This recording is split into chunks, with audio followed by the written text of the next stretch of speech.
Malam itu, Istana Merdeka berdiri seperti makhluk hidup yang sedang menahan napas. Cahaya lampu taman memantul pucat di marmer halaman, sementara langit Jakarta tampak lebih gelap dari biasanya, seolah enggan menjadi saksi atas sesuatu yang akan terjadi. Tidak ada iring-iringan kendaraan pejabat, tidak ada upacara penyambutan, bahkan jadwal resmi negara berhenti tepat setelah matahari terbenam. Keheningan yang menyelimuti istana bukan keheningan biasa, melainkan sunyi yang terasa sengaja diciptakan, seakan negara sedang menutup mata dari dirinya sendiri. Di salah satu ruang dalam yang jarang digunakan, seorang pemimpin negeri duduk sendirian.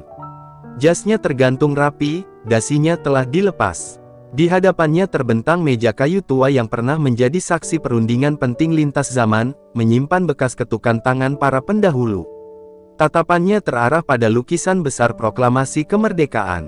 Wajah-wajah di dalamnya seolah hidup, memandang balik dengan ekspresi yang tak bisa ditafsirkan. Ada kebanggaan, ada pengorbanan, dan ada tuntutan yang tak pernah terucap. Di luar sana, rakyat mungkin sedang tertidur, sibuk dengan urusan masing-masing. Namun di ruangan ini, beban bangsa terasa menumpuk di dada seseorang yang dipilih untuk memikulnya. Setiap keputusan yang diambil, sekecil apapun, terasa seperti batu yang akan bergulir jauh melampaui masa jabatannya. Ia menarik napas panjang, mencoba menenangkan pikirannya. Laporan demi laporan masih terngiang, pujian bercampur cela berputar tanpa henti. Kekuasaan, yang dulu tampak sebagai alat perubahan, kini terasa seperti cermin yang memaksa dirinya menatap sisi paling rapuh. Tiba-tiba, udara berubah. Bukan karena pendingin ruangan, melainkan sensasi halus yang membuat kulit merinding. Seperti ketika seseorang menyebut nama lama yang seharusnya telah terkubur dalam ingatan kolektif bangsa. Lampu gantung bergetar perlahan, nyalanya meredup lalu kembali terang. Jam dinding berdetak lebih lambat, seakan waktu sedang menimbang apakah ia perlu terus berjalan atau berhenti sejenak. Pemimpin itu berdiri. Nalurinya berkata ada sesuatu yang tidak tercatat dalam protokol kenegaraan sedang mendekat. Bukan ancaman fisik, melainkan peristiwa yang akan menguji keyakinannya sendiri. Ia melangkah mendekati jendela besar yang menghadap halaman istana. Pantulan bayangannya di kaca tampak asing, seolah ia sedang menatap orang lain. Di balik bayangan itu, sejarah dan masa depan seperti saling menunggu giliran untuk bicara. Dan di saat itulah, tanpa suara pintu dibuka, tanpa pengumuman resmi, sebuah kehadiran mulai terasa. Sesuatu yang akan mengubah malam sunyi di Istana Merdeka menjadi awal kisah yang tak pernah tertulis dalam buku sejarah. Langkah itu akhirnya terdengar, bukan sebagai suara, melainkan sebagai tekanan halus di ruang yang sunyi. Pemimpin negeri itu berbalik perlahan, jantungnya berdetak lebih cepat, bukan karena takut, melainkan oleh perasaan aneh yang sulit dijelaskan dengan logika. Di tengah ruangan, cahaya membentuk siluet yang tidak berasal dari lampu manapun. Perlahan, sosok itu menjadi jelas, jas putih yang sederhana, peci hitam yang familiar, dan sorot mata yang seolah telah melihat terlalu banyak luka bangsa ini. Waktu seperti berhenti memberi jarak, membiarkan masa lalu berdiri sejajar dengan hari ini. Tidak ada sapaan resmi, tidak ada gelar, hanya tatapan yang saling mengunci, seakan dua generasi kepemimpinan sedang diuji tanpa kata pembuka. Pemimpin itu ingin bicara, namun suaranya tertahan oleh rasa hormat yang lahir spontan dari relung terdalam. "Aku tidak datang untuk dikenang," ucap sosok itu pelan, suaranya berat namun hangat. "Aku datang karena negeri ini sedang banyak bicara, tetapi sedikit mendengar." Kalimat itu menggema lebih keras daripada pidato di depan jutaan rakyat. Pemimpin negeri menunduk sesaat, merasa seolah sedang berdiri di hadapan cermin yang tak bisa dibohongi. Setiap keberhasilan dan kegagalan tiba-tiba hadir bersamaan, tanpa filter. Ia memberanikan diri mengangkat kepala. "Negeri ini sudah jauh berbeda," katanya lirih. "Tantangannya bukan lagi penjajah, tapi perpecahan, ketidakpercayaan, dan rasa lelah rakyat." Sosok proklamator tersenyum tipis. "Zaman memang berubah, tapi keberanian tidak pernah berganti wajah. Dulu kami bertanya bagaimana merebut kemerdekaan. Sekarang kalian harus jujur bertanya, untuk siapa kekuasaan itu dijaga." Angin entah dari mana berembus pelan, menggerakkan tirai jendela. Di luar, pohon-pohon istana bergoyang seolah ikut menyimak dialog yang tak pernah diajarkan di sekolah manapun. Bangunan megah itu terasa kecil di hadapan percakapan tentang nurani. Pemimpin negeri merasakan dadanya sesak. Ia teringat suara-suara yang sering ia abaikan karena dianggap terlalu keras, terlalu sinis, atau terlalu berbahaya secara politik. Kini, suara-suara itu datang kembali sebagai gema pertanyaan yang tak bisa lagi disisihkan. Pemimpin, lanjut sang proklamator, bukan yang selalu benar, tetapi yang berani mengoreksi arah saat sadar telah melenceng. Rakyat tidak menuntut kesempurnaan, mereka menuntut kejujuran. Lampu kembali bergetar, kali ini lebih lama. Bayangan di dinding bergerak aneh, seakan sejarah sedang membuka lembaran yang lama tertutup. Ruangan itu bukan lagi sekadar bagian dari istana, melainkan ruang pengadilan batin. Pemimpin negeri menarik napas panjang. Untuk pertama kalinya sejak menjabat, ia merasa benar-benar sendirian tanpa perlindungan jabatan. Tidak ada staf, tidak ada penasihat, tidak ada angka survei, hanya dirinya dan tanggung jawab yang tak bisa diwariskan. Sosok di hadapannya mulai memudar, namun suaranya masih tertinggal jelas. Ingatlah, katanya, bangsa ini tidak kekurangan orang pintar, ia hanya sering kehilangan pemimpin yang mau mendengar sebelum terlambat. Ketika cahaya kembali normal, ruangan itu kosong. Namun keheningan kali ini berbeda. Bukan lagi sunyi yang menekan, melainkan diam yang menyimpan keputusan besar, keputusan yang akan menentukan apakah pertemuan malam ini hanya akan menjadi bayangan, atau awal perubahan yang sesungguhnya. Keheningan setelah kepergian sosok itu terasa lebih berat dari sebelumnya. Pemimpin negeri masih berdiri di tempatnya, seolah tubuhnya tertinggal sementara pikirannya berlari jauh menembus waktu.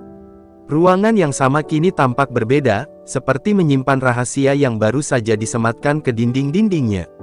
Ia melangkah perlahan menuju kursi, duduk tanpa benar-benar merasa beristirahat. Kalimat-kalimat yang barusan terdengar berputar kembali, tidak sebagai suara, melainkan sebagai denyut yang mengetuk kesadaran. Tidak ada ancaman, namun ada tuntutan yang jauh lebih menekan daripada kritik terbuka. Jam dinding kembali berdetak normal, tetapi setiap detiknya terasa jelas. Seakan waktu ingin memastikan bahwa momen ini tidak akan mudah dilupakan. Di luar, Jakarta masih terlelap, tidak mengetahui bahwa di jantung kekuasaan, sebuah pergulatan batin sedang mencapai titik yang tak bisa dihindari. Pintu ruangan diketuk pelan. Seorang ajudan muncul dengan wajah ragu, membawa berkas yang seharusnya dibahas esok hari. Tatapan mereka bertemu singkat, namun sang ajudan merasakan sesuatu yang berbeda, bukan kemarahan, bukan pula kelelahan, melainkan perubahan yang sulit dijelaskan. "Letakkan saja," ucap pemimpin itu singkat. Suaranya tenang, tetapi nadanya tidak lagi sama. Setelah pintu tertutup kembali, ia menatap tumpukan kertas di meja tanpa segera menyentuhnya, seolah ingin memastikan keputusan berikutnya lahir dari kesadaran, bukan kebiasaan. Ingatan tentang wajah rakyat kecil, tiba-tiba hadir tanpa diundang. Bukan dalam bentuk statistik, melainkan potongan-potongan kehidupan, pedagang yang mengeluh lirih, pekerja yang menahan marah, anak-anak yang berharap lebih dari sekadar janji. Semua menyatu menjadi satu pertanyaan besar yang tak bisa dihindari lagi. Ia berdiri dan berjalan menuju jendela, memandang halaman istana yang sunyi. Bangunan megah itu tetap kokoh, namun untuk pertama kalinya ia merasa tembok-tembok kekuasaan tidak lagi memberi rasa aman. Justru disitulah tanggung jawab terasa paling telanjang. Di kejauhan, langit mulai berubah warna. Fajar perlahan mendekat, membawa hari baru yang akan dipenuhi rutinitas kenegaraan. Namun bagi sang pemimpin, pagi nanti bukan sekadar pergantian waktu, melainkan ujian apakah ia berani menerjemahkan pesan malam ini ke dalam tindakan nyata. Ia kembali ke meja, membuka satu berkas, lalu menutupnya lagi. Tangannya berhenti di udara, ragu antara mengikuti alur lama atau menempuh jalan yang lebih sepi namun jujur. Untuk pertama kalinya, pilihan itu terasa sangat personal, bukan politis. Suara burung mulai terdengar dari taman istana. Alam berjalan seperti biasa, tidak menunggu kesiapan siapapun. Di tengah kesederhanaan suara itu, sang pemimpin menyadari bahwa perubahan besar sering kali dimulai tanpa sorak, tanpa deklarasi, hanya dengan niat yang tak lagi bisa ditunda. Ia menarik napas dalam, lebih dalam dari sebelumnya. Dalam hati, ia tahu pertemuan tadi malam bukan sekadar bayangan atau kelelahan pikiran. Ada pesan yang sengaja dititipkan, dan pesan itu menuntut keberanian untuk dijalankan, bukan sekadar dikenang. Ketika matahari akhirnya muncul di ufuk timur, Istana Merdeka kembali terang. Namun di balik kesibukan yang segera menyusul, tersimpan tekad baru yang belum diucapkan kepada siapapun, tekad yang akan menguji apakah kekuasaan mampu berdamai dengan nurani. Dan di sanalah bab berikutnya benar-benar dimulai, bukan di ruang sunyi tengah malam, melainkan di tengah terang hari, ketika setiap keputusan akan berbicara lebih keras daripada kata-kata. Pagi itu Istana Merdeka kembali hidup dengan ritme yang dikenal semua orang. Para staf berlalu lalang membawa map, layar-layar digital menyala menampilkan agenda, dan suara langkah cepat memenuhi koridor. Namun di balik kesibukan itu, ada sesuatu yang tak kasat mata telah berubah arah. Pemimpin negeri melangkah memasuki ruang rapat utama dengan wajah tenang, meski pikirannya belum sepenuhnya lepas dari malam sebelumnya. Kursi-kursi tersusun rapi, para menteri telah menunggu dengan ekspresi profesional. Tak seorang pun menyadari bahwa pertemuan ini akan berbeda dari biasanya. Rapat dibuka tanpa pidato panjang. Tidak ada angka besar yang langsung dipamerkan, tidak pula pujian atas capaian. Ia justru meminta semua yang hadir menyimpan catatan mereka sejenak dan mendengarkan. Permintaan sederhana itu membuat ruangan hening, sesuatu yang jarang terjadi dalam forum kekuasaan. Saya ingin mendengar apa yang tidak pernah masuk laporan, ucapnya pelan. Bukan versi yang sudah dipoles, tapi kenyataan di lapangan. Beberapa pasang mata saling bertukar pandang, ragu apakah ini ujian atau perubahan nyata. Seorang menteri senior akhirnya berbicara, awalnya hati-hati, lalu semakin terbuka. Ia menyampaikan keresahan daerah, tekanan sosial, dan kebijakan yang di atas kertas tampak berhasil namun meninggalkan luka di bawah. Kata-kata itu mengalir, seolah bendungan yang lama ditahan akhirnya retak.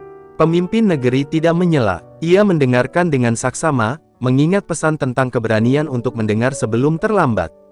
Setiap keluhan terasa seperti gema dari malam sunyi yang masih membekas di batinnya. Diskusi pun berubah arah.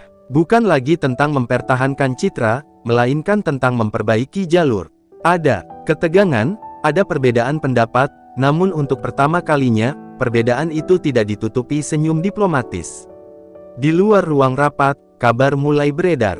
Para staf merasakan atmosfer yang tidak biasa, keputusan ditunda bukan karena ragu, tetapi karena ingin tepat. Instruksi yang keluar lebih singkat, namun nadanya tegas dan penuh pertimbangan. Saat jeda makan siang, pemimpin negeri menyendiri sejenak di teras kecil istana. Ia menatap langit cerah, mencoba menyeimbangkan harapan dengan realitas. Jalan yang dipilihnya tidak akan mudah, dan ia sadar tidak semua pihak akan senang. Sore harinya, sebuah keputusan kecil diambil, hampir tak diliput media. Namun keputusan itu menyentuh langsung kehidupan orang-orang yang selama ini hanya menjadi catatan kaki. Ia tahu, perubahan besar sering dimulai dari langkah yang tidak disorot kamera. Menjelang malam, istana kembali tenang. Tidak ada kehadiran gaib, tidak ada getaran lampu. Namun pesan itu masih hidup, kini bukan lagi sebagai bisikan, melainkan sebagai arah yang mulai diwujudkan. Pemimpin negeri berdiri di ruang kerjanya, menatap peta Indonesia yang tergantung di dinding.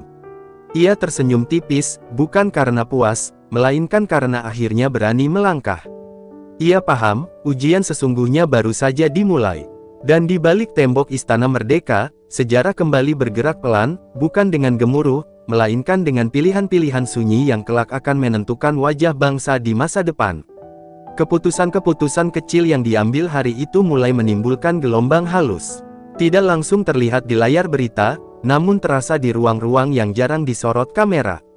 Beberapa pejabat daerah menerima panggilan mendadak, bukan untuk ditegur, melainkan diminta berbicara jujur tanpa naskah.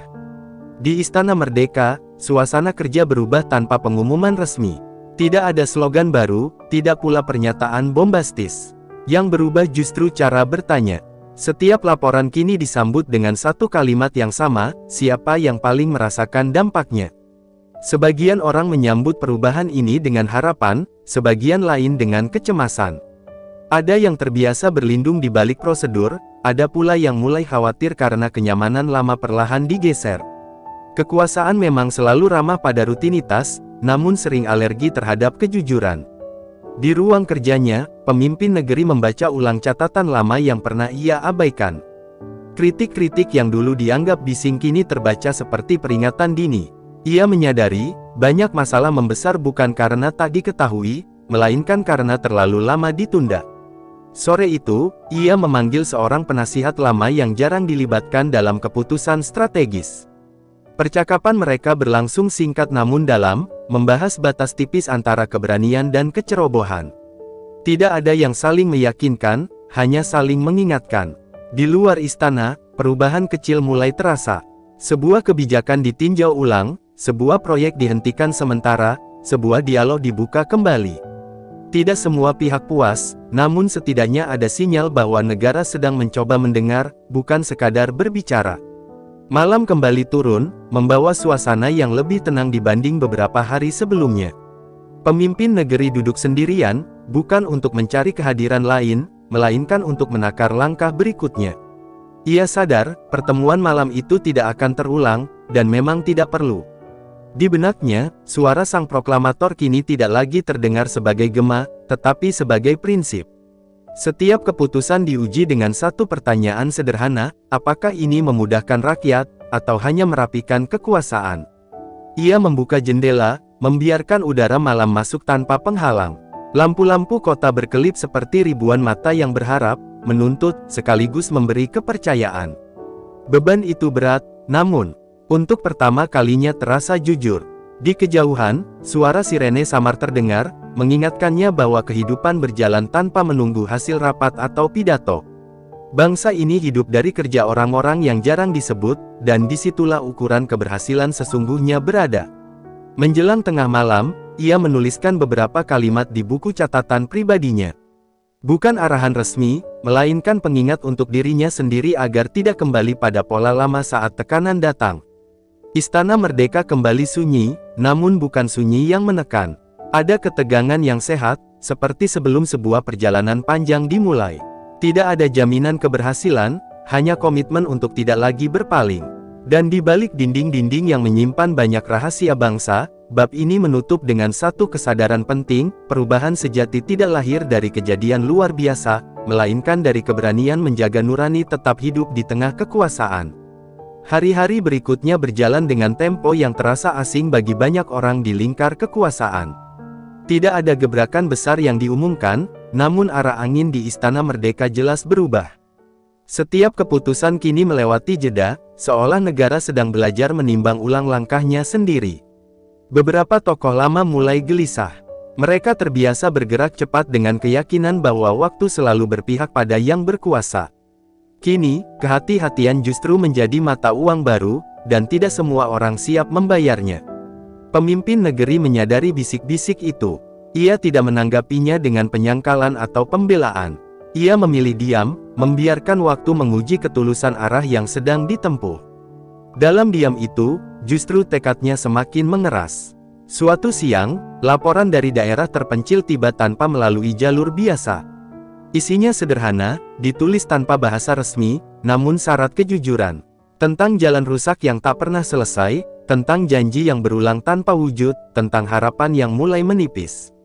Ia membaca laporan itu perlahan, tidak sekali, melainkan berkali-kali. Setiap kalimat terasa seperti percakapan langsung, tanpa perantara. Untuk sesaat, peta kekuasaan di dinding terasa tak sepenting selembar kertas yang penuh keluh kesah itu. Keputusan pun diambil tanpa rapat besar. Sebuah tim kecil dibentuk, tanpa sorotan, tanpa nama besar. Mereka diberi satu tugas, melihat, mendengar, dan melaporkan apa adanya. Tidak lebih, tidak kurang. Di kalangan internal, langkah ini dianggap aneh. Beberapa menyebutnya terlalu idealis, yang lain menganggapnya berisiko. Namun pemimpin negeri paham, risiko terbesar justru ada pada membiarkan jarak antara negara dan rakyat semakin melebar.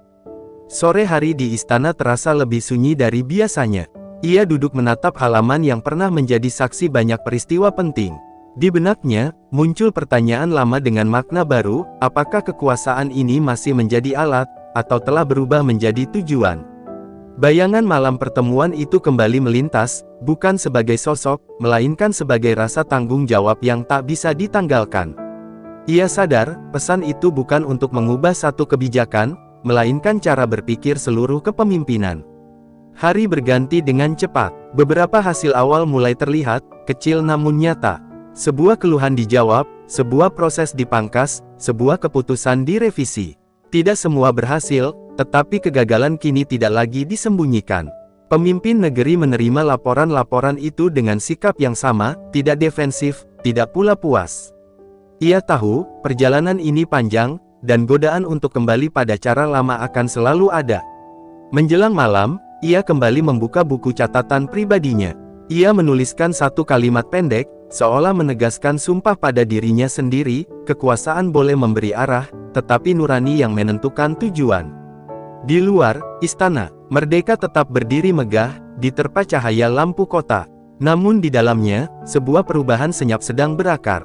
Bukan perubahan yang menuntut tepuk tangan, melainkan perubahan yang kelak akan diuji oleh waktu dan keberanian untuk tetap setia pada pesan yang pernah datang dalam sunyi.